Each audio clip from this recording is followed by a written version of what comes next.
Hi everybody, welcome to Line of the Week number 166, Motif Development Using Melodic Rhythms.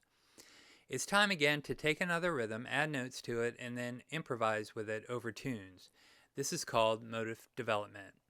Each week I try to present brief explanations and examples of concepts you can try in your own improvisation.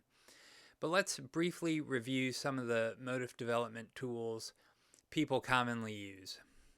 For example, start with your original motif, meaning pick a rhythm and add notes that fit the harmony. Then you can try variation, which is the same notes, different rhythm.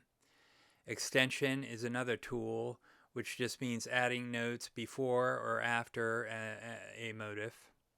Fragmentation, using a part of the motif. Rhythmic displacement, starting the motif on a different beat. Augmentation, making the time values longer. Diminution, making the time values shorter.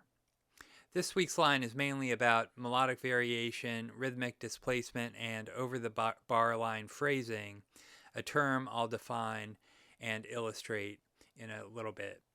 Before I get to the line of the week, and so we're all on the same page, here are the chords to the progression.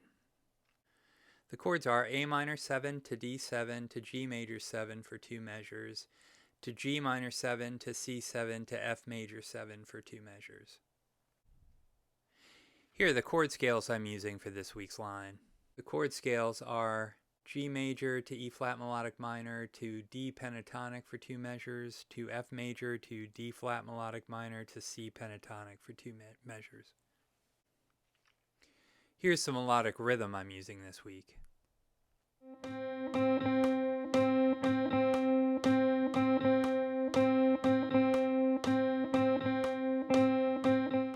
Here's the line of the week with Guitar Pro backing I use to make sure I'm getting the notes and the rhythm accurate.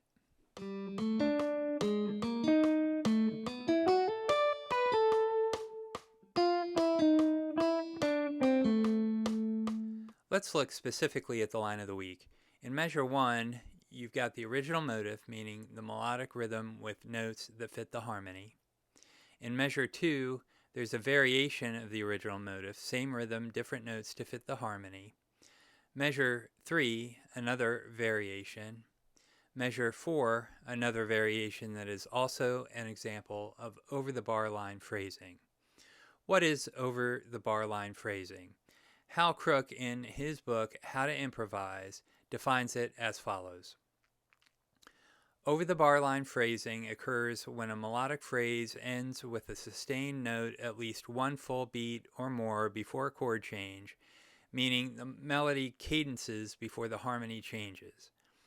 The sustained note is then held over the bar line for at least a half a beat, and usually longer, while the chord changes.